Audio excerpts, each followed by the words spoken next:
The transfer portal has been absolutely on fire, so let's talk about some of the biggest moves that happened over the weekend. With how LSU's season finished last year, they desperately needed to lean into the transfer portal. With Garrett Nussmeier coming back, they needed to build the best team possible, especially knowing this is probably a do or die year for Brian Kelly. And Jack Pyburn's definitely someone that was highly coveted within the SEC. Texas A&M and LSU were the final two teams, with LSU winning that battle. Then they also added Barrion Brown from Kentucky. The speedster had a solid career at Kentucky, but it feels like he could unlock his true potential at LSU. They also added another pass rusher, Jamari Butler from Nebraska. I think this LSU defense is going to take a major leap. It was clear Blake Baker is the guy, but as the season progressed, they did not have the players to execute that scheme. And don't forget, they still have Harold Perkins coming back.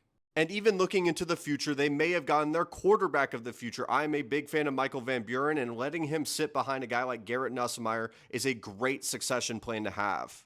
Let's flip the switch to Texas A&M, who added Julian Humphrey.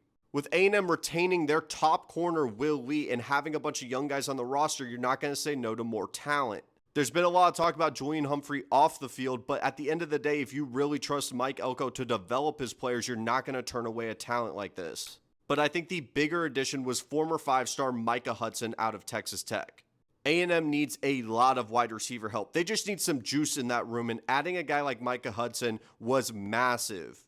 I fully expect them to try to add another guy. They are going all in on the wide receiver position, especially knowing that the transfer portal is filled with them right now.